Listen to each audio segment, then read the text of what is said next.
Thank you very much. Can you hear me? Good. So thanks a lot for inviting me to this conference. I'm very, very happy to be here. Also a good excuse to get back to beautiful Marseille. My topic today is moral motivation. I'm going to, so this is a topic I've been working with for many years. So what I will do is I will first talk about moral motivation a little bit in general, taking as a starting point a paper from 20 years ago, and say a little bit about the implications also of the model presented there. And then I will proceed to the work in progress from which I've taken today's title, Moral Motivation as a Driver of Polarization. This is work with my colleague Kjell-Arne Brekke. It's mainly concerned with moral motivation to contribute voluntarily to public goods in large economies. So this is a theoretical work. It is not experimental work today. As I said, it is work in progress. You can find the draft of the paper on the work in progress page on my homepage. Some of the proofs are still not quite complete. Just the day before I left, my co-author added a 10-page of, according to him, boring mathematical proofs. There are already quite a few of them there. I am not going to go into the detail of the math, so the idea is to present to you only the overview. But if you're interested in the details, you can take a look at the paper. Right, so this is in brief what I'm planning to do. We all know that typically it's not very profitable to contribute to public goods. So helping to clean the environment, for example, is typically not very profitable. Polluting, on the other hand, can be very profitable.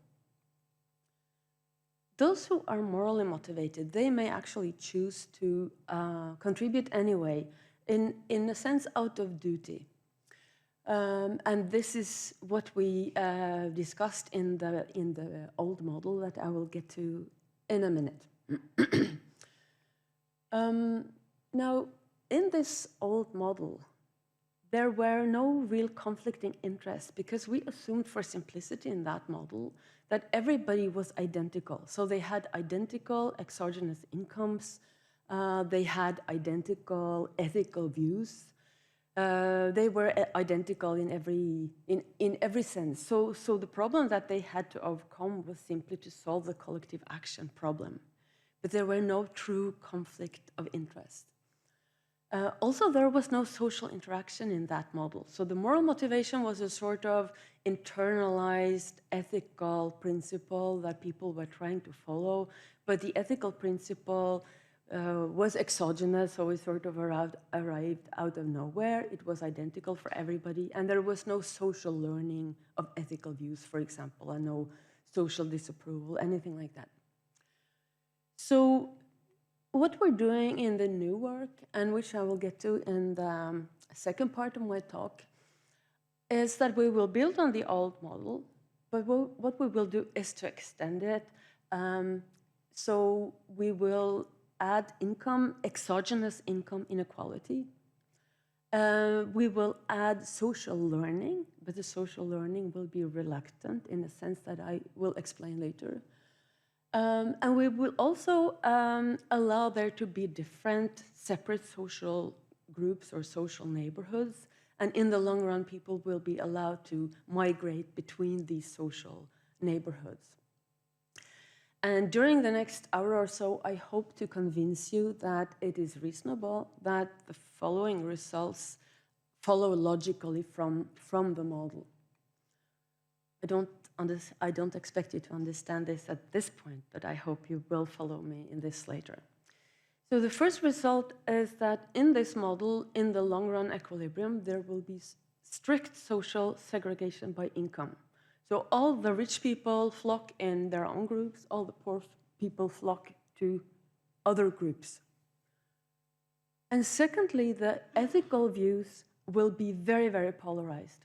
So the rich groups, they become what we call status quo supporters, meaning that they take an ethical view, meaning that they do not support any redistribution, while the poor groups flock to, the poor groups that people have self-selected into become perfectly utilitarian, which in this model is the ethical view that gives you the largest wish for redistribution. So there will be polarization and segregation. Now, one of the things that follow from this is that in this long-run equilibrium, the voluntary contributions to the public good, although people do have moral motivation and we do not change their preferences as such, the only thing that change in their preferences and views are what ethical views they subscribe to.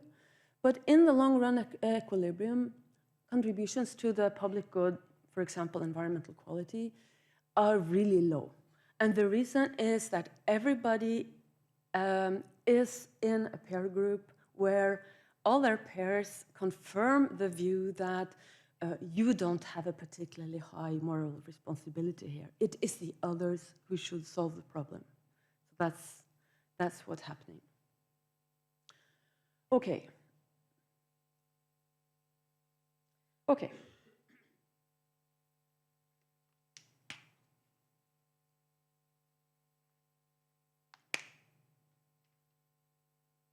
So people have been working with voluntary contributions to public goods for a long time. And we know that with the standard narrow selfishness model, then people will contribute very little or nothing at all to public goods, typically. So typically you will have a few people contributing, and then all the others are free riders. So in 1988, James Andreoni showed also that if you try to explain substantial voluntary contributions to public goods by a substantial share of individuals, which is actually what we see in practice, although we would like them to contribute even more.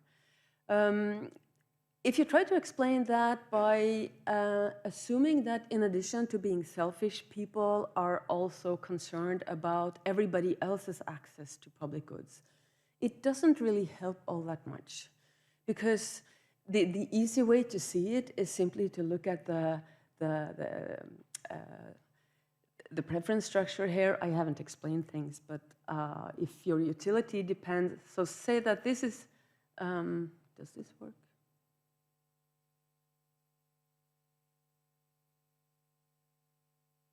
It worked a minute ago. So if you look at the pure altruism utility function there, assume that it is a function of your own private consumption and your own access to the public good. And in addition, you have a preference for everybody else to have access to the public good. If you write that in one function, it will be formally equivalent to the homo economicus, the selfishness function. It just corresponds to a stronger preference for the public good. So it would imply that the few who contribute would contribute a bit more probably, and maybe a few more contribute. But most people would still be free riders because this is formally equivalent to the homo economicus model. So in 1990, 89 and 90, Andreoni proposed what is often called the impure altruism model. That's his own term. And what he introduced there was this idea that if you contribute yourself, you get a good conscience. So it's a warm glow of giving. You care about your own consumption, your own and maybe others' access to the public good. But in addition, you want to have a good conscience. You want this warm glow of giving. And the key here is that this is a private good. If you contribute to the public good and you care about the warm glow of giving, then you partly contribute to the public good as such, but you also contribute to your own good conscience and nobody else can give you the good conscience. It is only your own contribution that can give you good conscience. So we're now adding a private good element or a private benefit element to contributions. What we did in the old model was basically to build on this. But a common criticism of the warm glow model is that it is very, how should you say, it's a bit weird that I would feel happier the more I contribute, regardless of whether my contribution is really important, whether it is needed, whether it is really my responsibility or somebody else's. So it is not so sophisticated in a way. It's a very nice. It's a very nice model, and precisely for that reason, it is interesting to try to build upon it. So this is a quote from a book by March and Olsen. They're concerned about what they call an institutional approach rather than, I think they call it a consumer approach or something, to making decisions. What does a person such as I do in a situation such as this? So it's not just how much am I willing to give, but it is what should I really do in this particular situation, given that I am the kind of person that I am. So this is more what we're trying to capture. And when I say moral motivation, I will have in mind an internalized preference so that it's not driven solely, at least by social pressure. It's an internalized preference to do what you yourself find ethically right.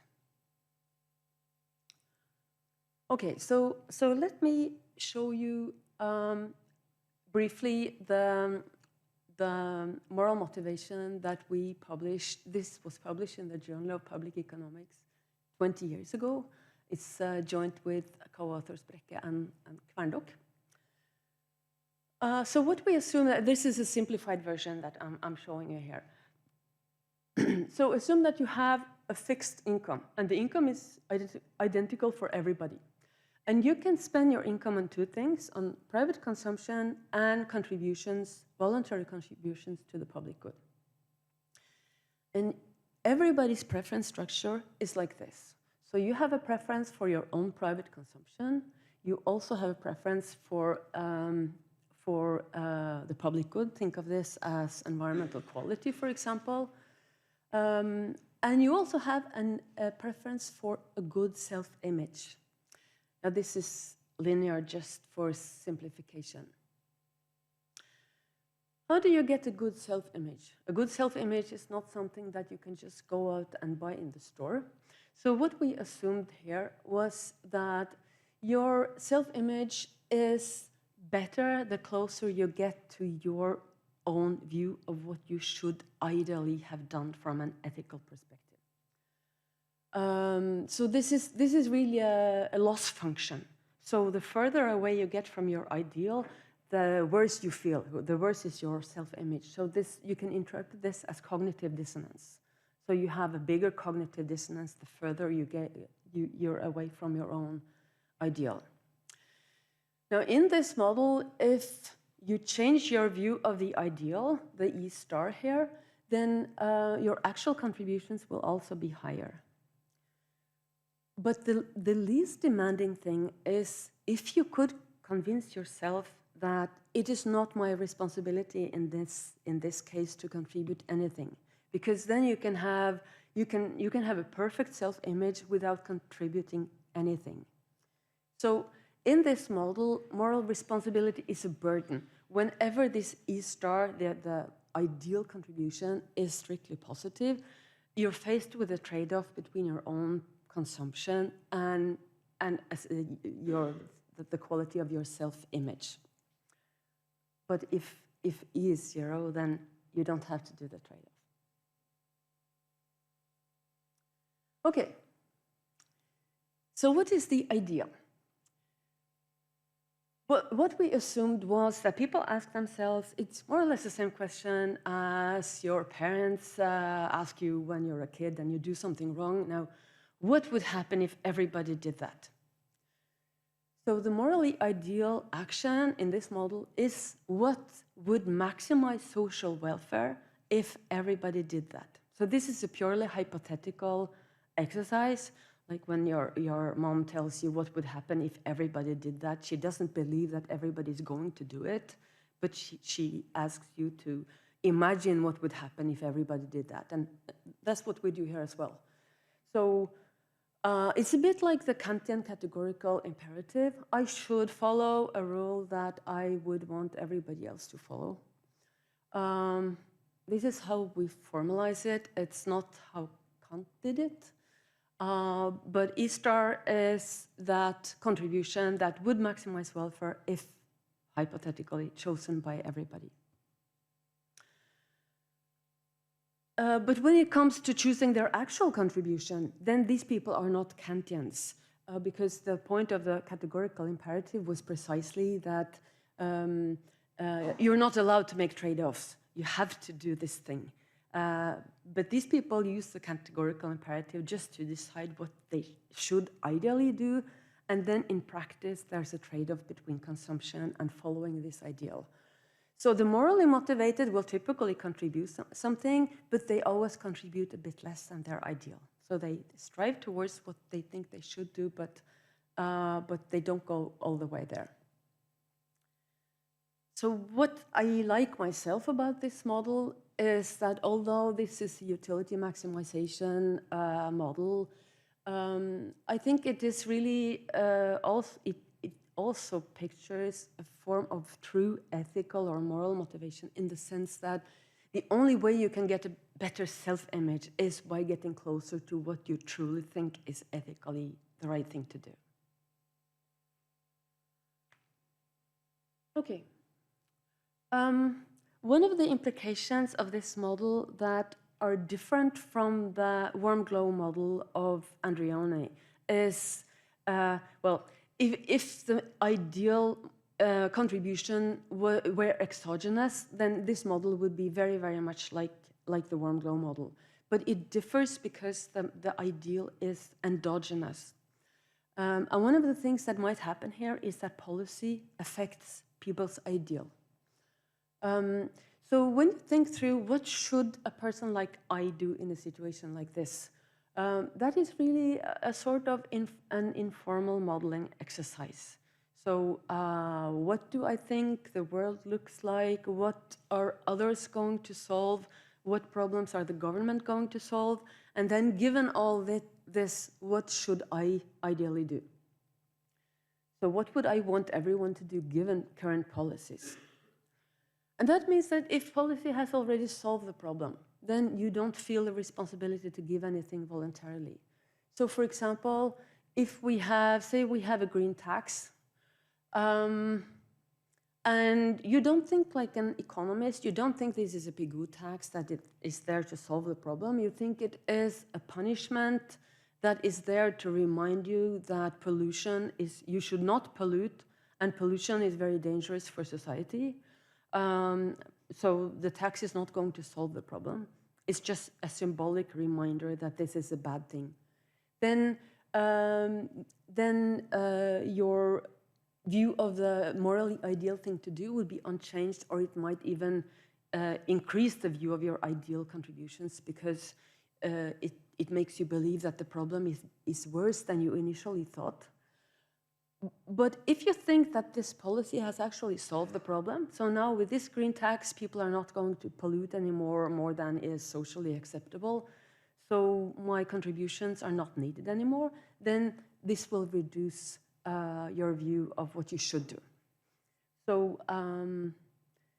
So policy can work here not only through its effect on the allowed choices and on the relative prices, but also on your view of the moral ideal. There is a very nice paper by my colleague Geir Asheim, where he shows that given a model like this, it can actually be possible for the government to manipulate social moral motivation. So I already said that people contribute less than the ideal. They do contribute something, but less than the ideal. So imagine now that you have a benevolent dictator, a regulator, and this regulator thinks it's good that people are contributing, but they're not contributing enough. How can I make them contribute more? So maybe I can exaggerate how important this problem is, how important their contributions are, and maybe then I can make them contribute up to the first best level. So you don't have to lie to do this. You can just be a bit biased in what sort of information you forward to citizens. So say that you forward to citizens, every time you get a signal that the problem is really bad, you forward it. And every time you don't get a signal, which might mean that the problem is not so bad after all, you don't tell citizens that you didn't get a signal. Then you will get a biased impression easily. The problem is that if people are smart, they're going to see through this. So they're going to expect that the information that they get is biased. So there will be mistrust in the regulator's information. So, and this will be the case even if the regulator is not trying to mislead them. So say you have a very decent regulator who's only giving correct information, say about climate change or about COVID. Everything that is being said is unbiased and true. Then unless it is possible for the regulator to commit to being unbiased, people will not trust that the information is unbiased because they know that the regulator has an incentive to be biased. So if the regulator can commit to be unbiased, then the problem can disappear. But as long as there is asymmetric information and the regulator cannot commit to be unbiased, people will have reason to mistrust the information. So this is the possible explanation of climate denial, for example. Okay. Before moving to the new stuff, let me just mention very briefly one more thing. In the model that I just showed you, the moral ideals are conditional on policy and what happens in society otherwise, but is not conditional on what others, what you expect others to do. Maybe that's a bit imprecise, because if people are actually thinking in terms of Nash equilibria, they should take this at least partly into account. But let me show you what I have in mind. When we do public good game experiments in the lab or online, we typically find that a large share of people they do contribute quite a bit, but they are conditional contributors. So if you play the game many times, then in the first round they contribute quite a lot, and in the next round they contribute typically a bit less, and over time contributions really fall. And what many researchers have shown is that this is caused by people conditioning their behavior on others' behavior. So if others are not contributing enough, I am not contributing either. And there are some indications in the literature that if you use a way of reasoning like I showed you with moral motivation, then it might seem that not only behavior, but the people's conception of the ideal behavior, the morally ideal behavior, is conditional. So there's a very nice paper by our host and co-authors, by Charles, which is a theoretical paper showing that if you assume that this E-star thing is actually,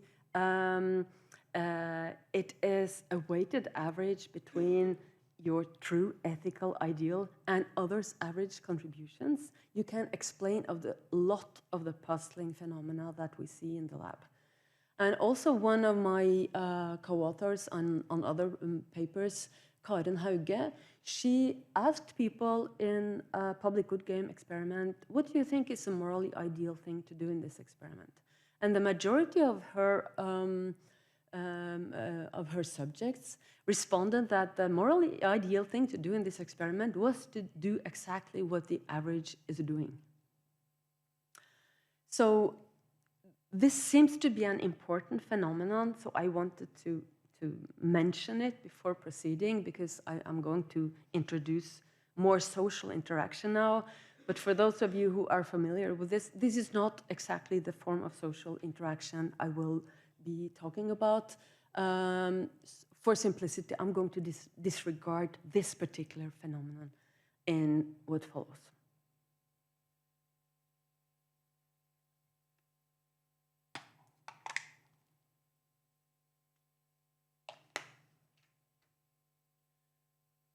Okay. So let's now turn to the new work. This is a puffin. It is photographed in the far north and east in Norway, as far north and east as you can get.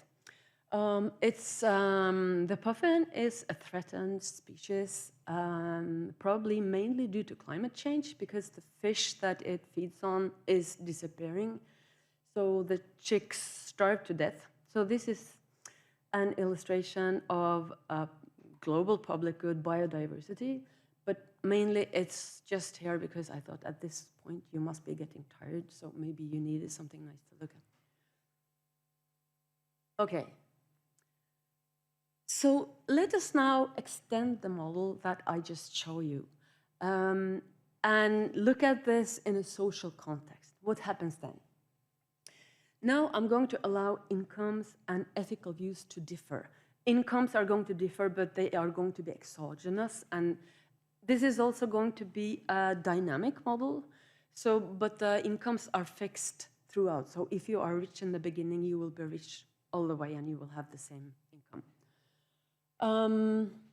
And I will also allow people to be in social groups. So in the beginning of this, you don't have to think so much about the groups. There might be only one group, but towards the end, I'm going to assume that there will be 2 social groups. Right, so let me start by presenting the short-run problem that people are facing, which is how much to contribute to the public good as before. And now I'm going to use discrete time. Just I find it easier to present this stuff that way. Towards the end, we will reduce the time step and moving to continuous time, but I'm not going to show you the technicalities. So you don't really have to worry about that. So let us look at first the short-run situation. And in the short run, people are assuming that now, let me just say it this way. In the short run, ethical views and affiliation to social groups can be taken as fixed. So they change only in the long run. That was something I should say. Yes, we will be assuming that people are myopic. That is not really essential for the results. We haven't grinded through all the results for forward-looking individuals, but the intuition doesn't really hinge on this. But here, individuals will be will not be forward-looking. There will be myopic. Okay. So again, people care about their own consumption, the supply of a public good, for example, environmental quality. They will care about self-image, much like I showed you before, but now they will also care about their social image. And everything is linear, and actually later in the paper, we are assuming that the consumption utility function is a log function. Okay, so as before, to get a better self-image, I ask myself, or to evaluate my self-image, I ask myself, is my effort less than I think my effort ought to be? And this is now, there's now I cannot make this work. So there's now a double subscript. EII is the ideal contribution for person I as judged by person I herself. Because now people may have different ethical views. So if I am very rich and I am a status quo supporter, I think I should not need to contribute so much because it is fair that I'm rich. But if you are utilitarian, you may think that I should contribute a lot since I am rich. So your view of my ideal behavior is different than mine. My social image is determined by asking, is my effort less than my peers, the others in my group, consider right? And this is the average view of everybody in my social group. So it looks like this. It's a quadratic loss function, and the further away I am from their view, which might be different from my own view, the worse is my social image. So I want them to like what I'm doing. And now we don't, if you contribute too much, you don't get a loss from that. When I talk about the rich, I'm going to mean those who have higher than average income. The poor are those with lower than average income. Okay, so again, the moral ideal is found by asking yourself, what should a person such as I do in a situation such as this? Or if I'm looking for the ideal for you, what should a person such as you do in a situation such as this? So E star is now the contribution by me that would maximize your subjective social welfare function in the hypothetical case that everybody also contributed their ideal.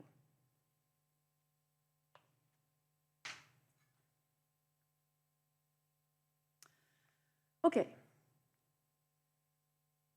We formalize these ethical views in terms of different social welfare functions. So people have their own subjective social welfare functions. And we're assuming that they look like this.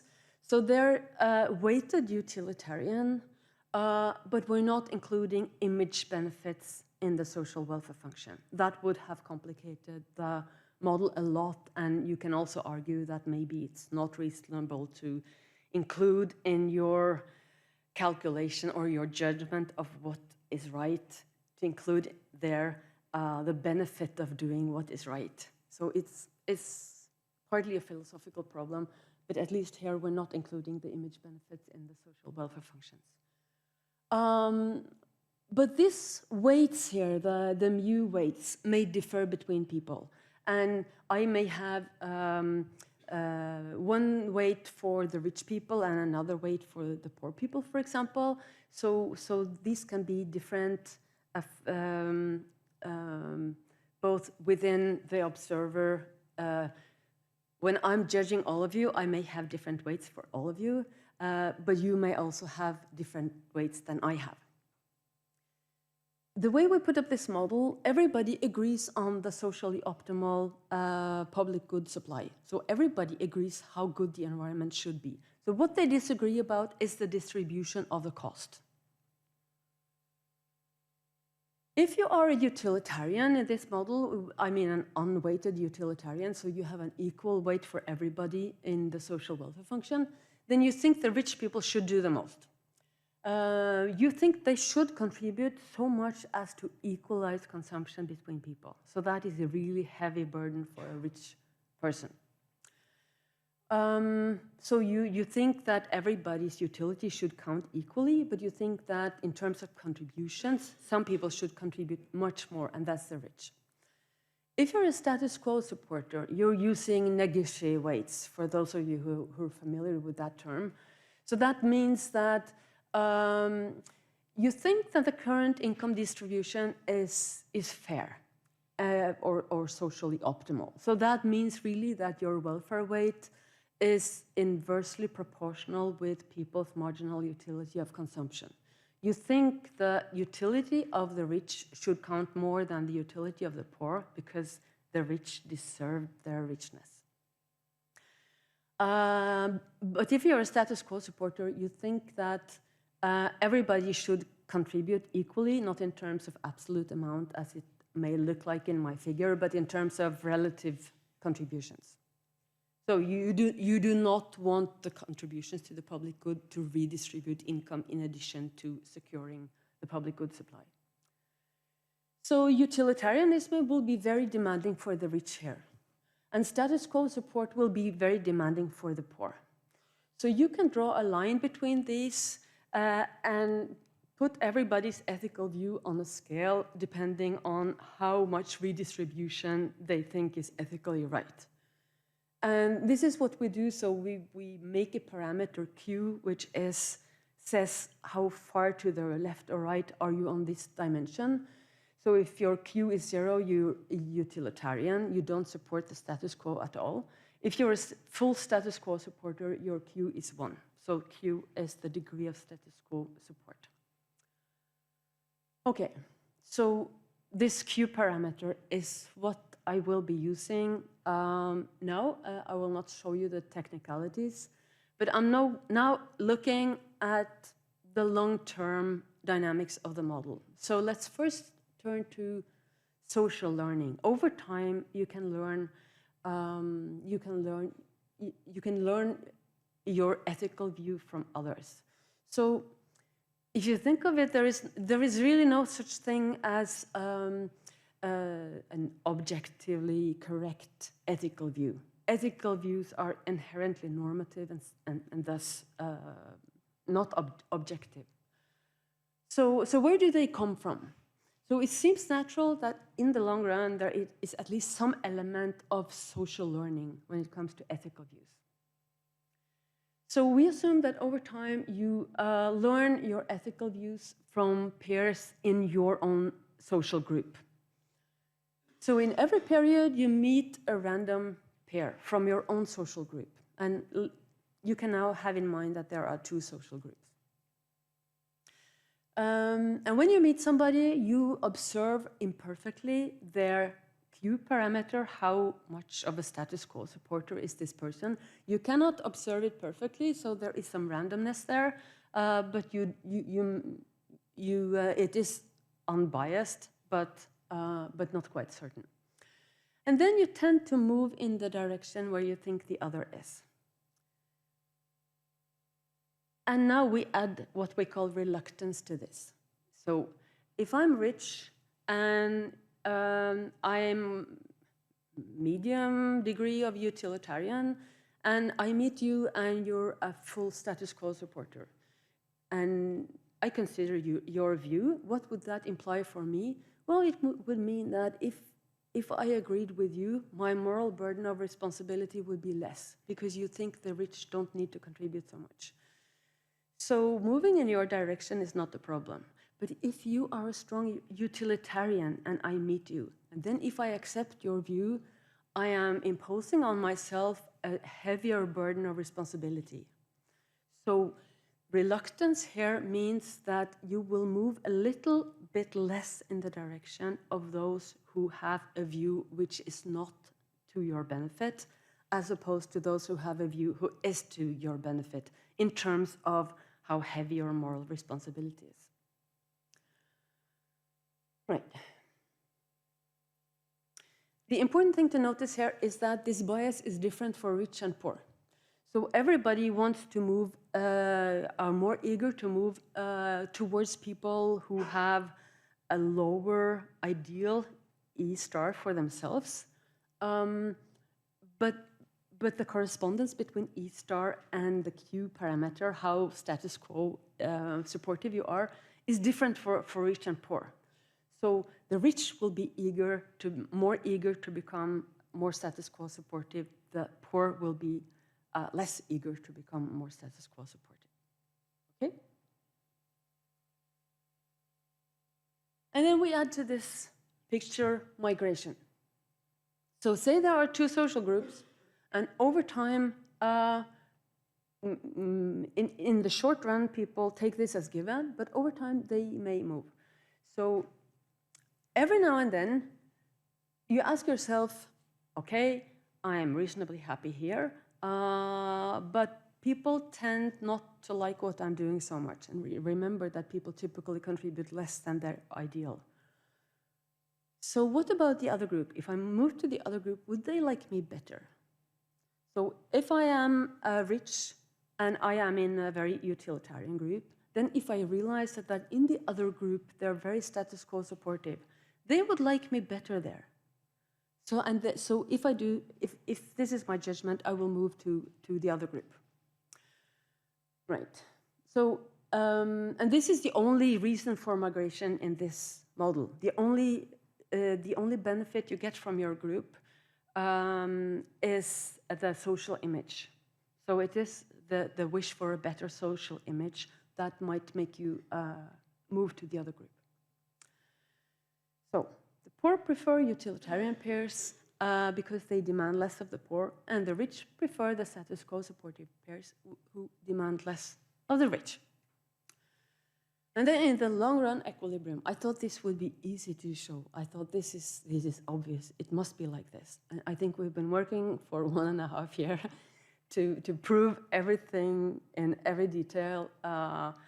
So it's the model. If you look at the paper, it's a little bit complicated. But this is what we find. In the long run equilibrium, there is strong segregation. So all the rich flock to one group, all the poor flock to the other group. And as I said in the beginning, there is strong polarization. So the rich become over time perfect status quo supporters. The poor become over time perfect utilitarians demanding or wanting a lot of redistributions. And contributions are minimal in the sense that although all these people do have a moral motivation and they do strive to get closer to what they think is ethically right, and we still assume that everybody has the same preference structure, there is no other combination of group affiliation and ethical views that would yield lower contributions. So in this sense, the contributions are minimal. And it's of course because everyone, through this reluctant social learning, comes to believe that their own responsibility is limited, and they're surrounded by pairs confirming this view. Okay, this is a bit sad. What we show in the paper is firstly that if you have a policy that increases contact between groups so that you will learn your ethical views partly from the other group as well, then you will still have the segregation, but the ethical polarization will not be as extreme. But last week I added a new section in the paper, and I didn't have time to grind through all the proofs yet, but I think this must be true. So the reason why you get this polarization, ethical polarization in this model, is that the burden of moral responsibility is really heavy. Because if you feel that you should contribute a lot, then either you have to sort of decide your own taxes, right? So how much should I pay to the environment? And so if you feel that your burden of responsibility is high, then the burden on your consumption or your image is going to be heavy. So that's why you get this drive towards polarization and segregation.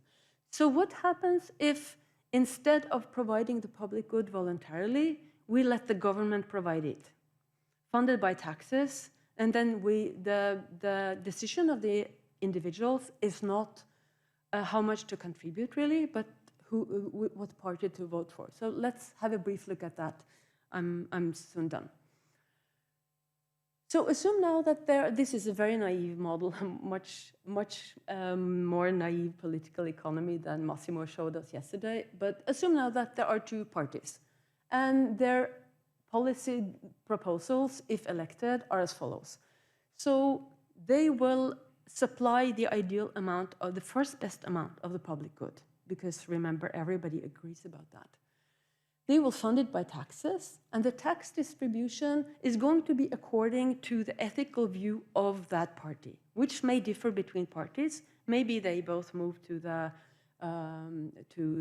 towards the median voters' view, but not necessarily in this model, since people are morally motivated, so maybe politicians are morally motivated as well. That's not really important. And assume now that no voter expects to be pivotal. No voter knows that she's the median voter or something. Then you cannot decide your own tax burden by your vote.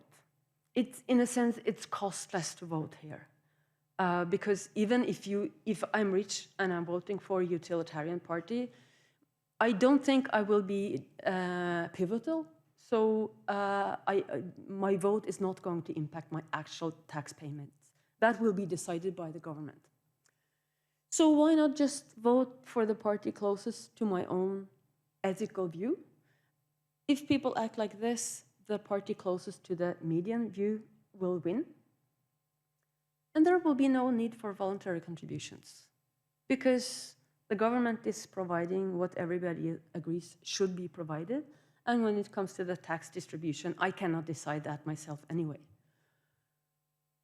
So this means that there is no need for migration, because in this model, your social image is determined by whether others think your contribution is good enough or not. But here, the government is taking care of the contributions. And for the same reason, there is no need for reluctant learning.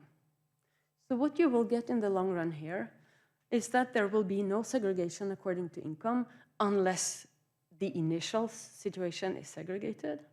The initial, people will just stay in their initial groups or maybe move randomly, but there is no particular reason to migrate. And there will be no polarization, except the fact that within each view, the views of the people in the group will converge to the initial group average. So people will learn from each other. So within each group, people will get more identical, but there will be no push towards the more extreme. So, to sum up, morally motivated people are nicer. But over time, I think, so in a sense, my results are extreme, right? So if you have voluntary contributions, you get full polarization and segregation. If you have government provision, you get no polarization and segregation. I think that this is due to the way the model is constructed. But I think what you could take away from this intuitively is that if you place a too heavy burden on people's moral responsibility, that can undermine, over time, that very moral responsibility. And lead to polarization and segregation and, over time, low contributions. But if you leave it to the government, there is less burdens on voluntary initiatives, and you will probably get less segregation and polarization, at least in our model you do. That's it. Thank you.